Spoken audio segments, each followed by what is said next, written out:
Hey guys, this is Monica and you are watching English सीखें। ये video बहुत important होने वाली है क्योंकि इसमें हम पास्ट परफेक्ट कंटिन्यूअस को डिस्कस करने वाले हैं और जो आपके स्पोकन इंग्लिश के लिए बहुत ज़रूरी है। सो वीडियो के अंत तक बने रहिएगा। So without wasting any time let's dive into the video. Past perfect continuous tense सीखने से पहले अगर आपने प्रेजेंट परफेक्ट कंटिन्यूअस टेंस की वीडियो नहीं देखी है तो प्लीज़ इससे पहले की वीडियो ज़रूर देख लेना।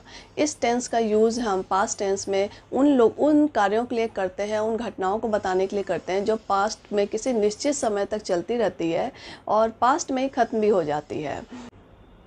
Present perfect continuous and past perfect continuous में बस इतना ही डिफरेंस है कि प्रेजेंट परफेक्ट कंटिन्यूअस में हैज़ बीन हैव बीन लगता है और पास्ट परफेक्ट कंटिन्यूअस में सबके साथ ही she it any name I we you they singular हो प्लूरल हो सबके साथ हम हैड बीन लगाएंगे। यानी सबके साथ हैड बीन लगा के वर्ब की फर्स्ट फॉर्म और आईएनजी लगाई जाती है। जैसे नेहा 1 घंटे से बुक पढ़ रही है तो Neha had been reading this book for an hour. इसका स्ट्रक्चर होगा subject plus had been plus verb की first form ING, object plus since and for plus time जो भी मेंशन है।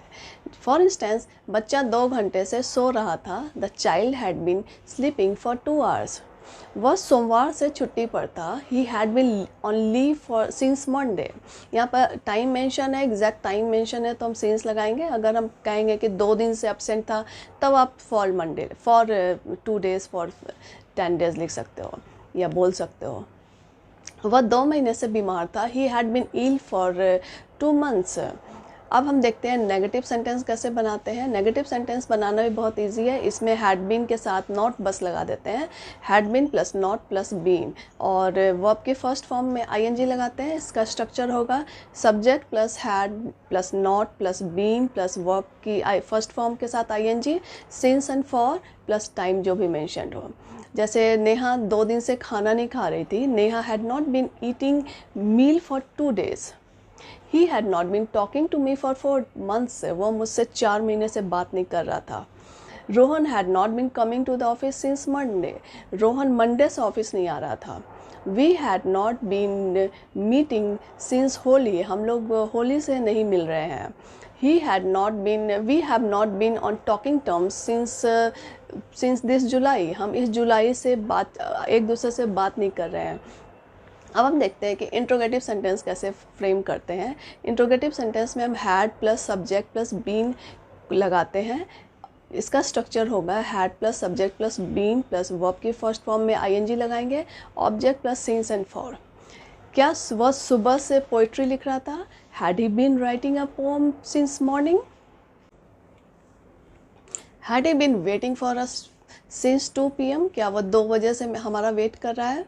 Had you been calling me since night? क्या तुम रात से मुझे कॉल कर रहे थे? क्या वह शुरू से ही सब काम खराब कर रहा था? Had he been spoiling the things since beginning? Now we will frame some advance sentences. He had been giving me cold shoulder for many days. वह मुझे बहुत दिनों से भाव नहीं दे रहा था। भाव देने को गिव कोल्ड शोल्डर बोलते हैं। It's an idiom. It has been bucketing down since morning. सुबह से मूसलाधार बारिश हो रही है। मूसलाधार बारिश को हम bucketing down कहते हैं। He had been making my life troublesome for years. वो मेरी लाइफ को बहुत ही troublesome बना रहा था, मीन्स परेशानी से भरा हुआ बना रहा था बहुत सालों से। AC 1 घंटे से चल रहा था। The AC had been running for an hour. 4 घंटे से बारिश लगातार हो रही थी। It had been raining continuously for 4 hours. वह मेरा वेट बहुत टाइम से कर रहा था। He had been waiting for me since long. वह 10 साल से 10th को पढ़ा रहा था। He had been teaching the 10th standard for 10 years. वह दोपहर से ही बाजार में घूम रहा था। He had been loitering in the market since noon. आप इतने दिन से कहाँ थे? Where had you been for many days? He had been looking for this mobile for 2 hours. वह 2 घंटे से इस मोबाइल को ढूंढ रहा था। With this we have come to an end of this video. I hope you must have liked this video and found it useful. If you are finding my videos useful, please do like, share and comment. This is Monica Rai signing off for now.